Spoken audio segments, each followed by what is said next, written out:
Assalamualaikum warahmatullahi wabarakatuh. Alhamdulillah, salatu wassalamu ala rasulillah wa ba'd. Ikhwani rahimakumullah. Ayat 76 surah Al-A'raf ini kembali Allah mempertegas betapa sifat ketakabburan merupakan salah satu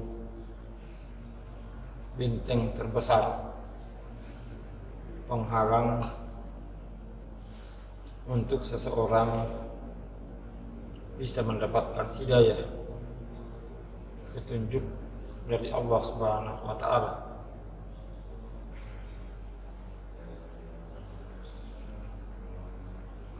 Apalagi bila kita melihat konteks ayat ini, di mana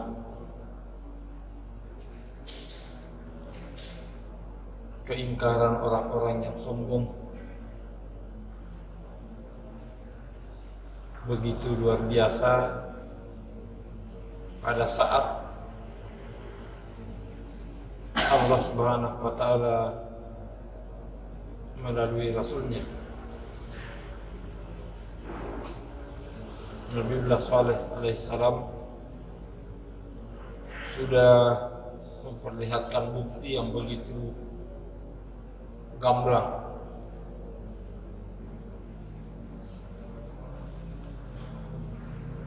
yang mana sesungguhnya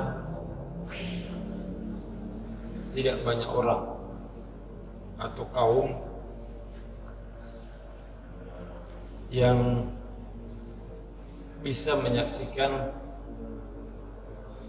begitu transparan, begitu jelas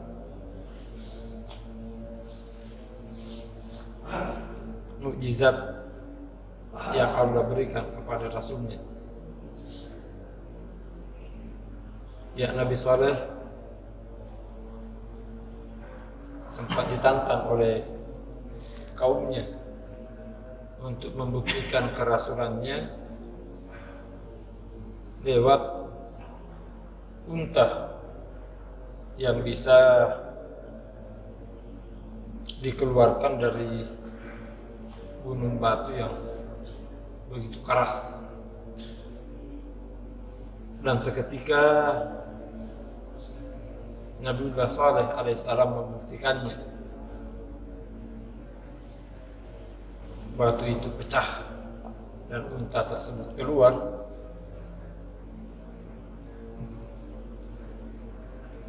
Dan bahkan selanjutnya dibuktikan dengan unta itu bisa meminum air sumur dalam satu hari dengan jumlah yang sama dengan yang dikonsumsi oleh kaum Nabi Saleh ketika itu.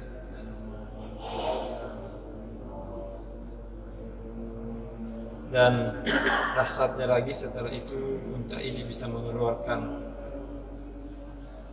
air susu yang bisa dikonsumsi untuk seluruh kaum Nabi Saleh saat itu. Namun ternyata mukjizat yang begitu nyata, begitu jelas bagi orang yang sombong tidak cukup menjadi celah di mana kemudian hidayah itu bisa masuk pada dirinya.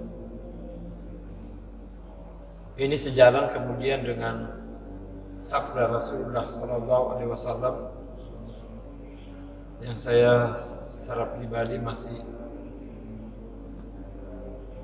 agak kesulitan memahaminya, di mana hadis itu begitu ekstrim Sebab tidak ada toleransi sedikit pun.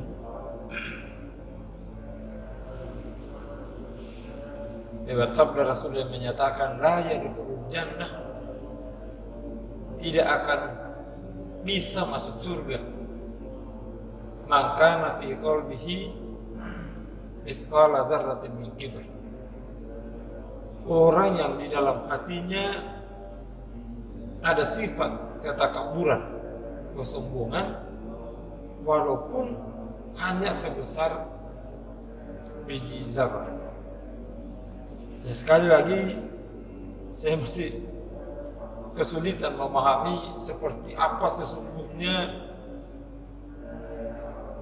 ketakaburan yang walaupun kecilnya hanya sebesar biji zarah itu sudah cukup menjadi alasan orang itu tidak akan bisa masuk ke dalam surga. Mengindikasikan betapa bahayanya sifat ketakaburan ini yang oleh Nabiullah Musa alaihissalam yang kita singgung beberapa hari yang lalu menyatakan bahwa orang yang memang sampai ke tingkat dikunci mati hatinya tidak akan mungkin bisa beriman hatta yarau azabal alim, kecuali dia betul-betul sudah melihat azab siksaan Allah Subhanahu wa taala yang pedih. Itu pun ketika dalam kondisi dia betul-betul sudah tidak punya peluang untuk selamat. Tidak ada upaya yang bisa lagi dilakukannya. Hal ini sebagaimana yang digambarkan dalam surah Yunus ayat 90, yakni Fir'aun laknatullah, yang juga sudah berkali-kali diperlihatkan mukjizat Allah lewat Nabiullah Musa alaihissalam, tidak juga bisa mengantarkannya untuk beriman. Nanti pada saat seluruh pasukan, ajudan pengawal dan kuda tunggangannya mati tenggelam dan dia juga kehabisan tenaga, barulah dia yakin saya tidak akan mungkin bisa selamat. Kemudian dia menyatakan amantu annahu la ilaha illallazi amanat bani Israil wa ana minal muslimin. Nah, persoalannya keimanan yang dinyatakan oleh Fir'aun dalam kondisi seperti itu dijelaskan pada ayat selanjutnya, itu tidak lagi ada gunanya. Ya, keimanan yang lahir yang dinyatakan pada saat tidak ada lagi upaya yang bisa dilakukan saat mendapatkan azab laknat Allah, itu tidak akan berpengaruh pada dirinya. Ini menggambarkan betapa bahayanya sifat kesombongan itu. Bahkan yang lebih ekstrim, ayat 44 di surah Hud menggambarkan bagaimana putra Nabi Nuh, anak Rasul, bukan sekadar anak pengurus yayasan atau pengurus struktural ormas yang punya kita al-haraka al-jihadiyah. Ini Nabi Rasul yang diutus langsung oleh Allah, anaknya tidak beriman hatta tatkala dia sudah melihat dan bahkan merasakan langsung azab laknat kutukan Allah, sudah dinyatakan lagi segera naik di kapal ini, kamu tidak akan mungkin bisa selamat kecuali yang ikut naik di atas kapal. Ini karena kesombongannya, enak saja dia berkata, sa'awi ila jabalin ya'simuni minal ma'. Ya, terjemahan bebasnya kalau mau didramatisir, saya akan bertarung dengan ombak ini.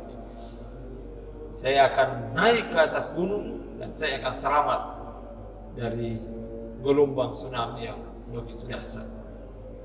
Ini menggambarkan betapa dahsyatnya sifat ketakaburan itu, yang karenanya Allah yarham Ustaz Abdullah Said, apalagi memang konteks dari manhaj kita sistematika wahyu di wahyu pertama surah Al-Alaq ayat 1 sampai 5. Beliau kemudian kaji kaitannya dengan ayat ke-6 dan ke-7 yang kemudian melahirkan istilah khas Hidayatullah, khususnya gunung tembak, yang mana istilah ini akan sulit dipahami oleh orang-orang yang tidak pernah berkecimpung di Hidayatullah, khususnya di masa Allah yarham dengan istilah penyakit rogok, yang karenanya ini menjadi salah satu program serius beliau untuk tidak memberikan ruang bagi para kadernya memiliki sifat ketakaburan itu. Kalau sudah ada orang yang mulai merasa-rasa dirinya hebat, dirinya lebih dari yang lain, itu memang segera direspon oleh Allah yarham. Termasuk satu di antaranya, kalau petugas itu naik ke mimbar, khususnya dalam forum pemberian laporan hasil kerja dari amanah yang diembannya, kemudian dapat ditangkap bahwa ini ada indikasi orang ini mulai sombong, mulai takabur karena kepintarannya, karena kehebatannya baik dalam manajemen, kepemimpinan, administrasi, lobby, dan lain-lain. Itu biasanya langsung direspon, lahirnya SK, kemudian orang ini akan dimutasi, bahkan sampai kepada tingkat ditugaskan untuk merintis daerah baru. Dia akan diberikan tantangan untuk kemudian dipaksa untuk mengakui bahwa dirinya memang lemah, yang karenanya sangat butuh bantuan Allah Subhanahu wa Ta'ala, di mana salah satu medianya adalah doa jamaah, sehingga menjadilah tradisi petugas daerah setiap memberikan laporan dan menceritakan progres yang terjadi di daerahnya, itu selalu ditutup dengan ungkapan ini semua berkat doa jamaah dan karena bantuan Allah Subhanahu wa Ta'ala, untuk memagari jangan sampai ada kesan seolah-olah itu karena kehebatannya, karena kemampuannya, karena kelebihan yang dia miliki sehingga bisa maju berkembang seperti itu. Ya karenanya tidak heran di zaman almarhum tidak perlu menunggu 5 tahun berdasarkan PDO orang dimutasi di akhir masa tugasnya. Biar baru 2 tahun, 1 tahun bahkan, itu bisa tiba-tiba muncul SK mutasi.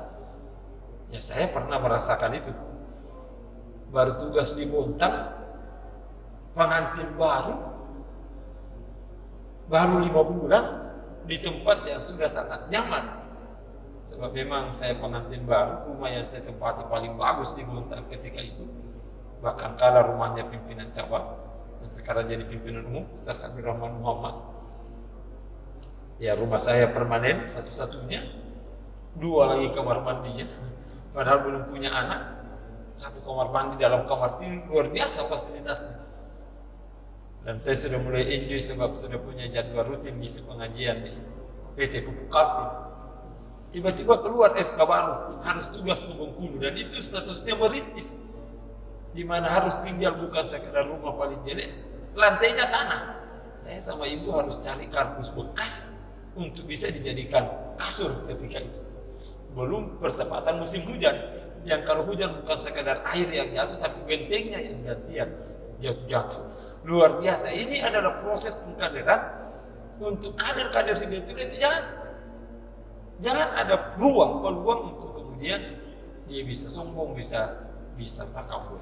Sebab ini sungguh sangat berbahaya, baik dalam konteks akhirat termasuk dalam konteks dunia sesungguhnya, khususnya membangun sistem lebih kepada imam jamaah di lembaga ini, bahwa akan sangat kesulitan kalau ada kader, apalagi berstatus sebagai fungsionaris, pengurus inti, sudah dilanda penyakit ketakaburan ini. Kita berharap semoga Allah Subhanahu wa Ta'ala memelihara kita dari sifat ketakaburan yang auzubillah bisa menghambat kita baik dalam kehidupan dunia, apalagi keselamatan dari akhirat nantinya. Akhirul kalam, kurang lebihnya saya mohon maaf. Assalamualaikum warahmatullahi wabarakatuh.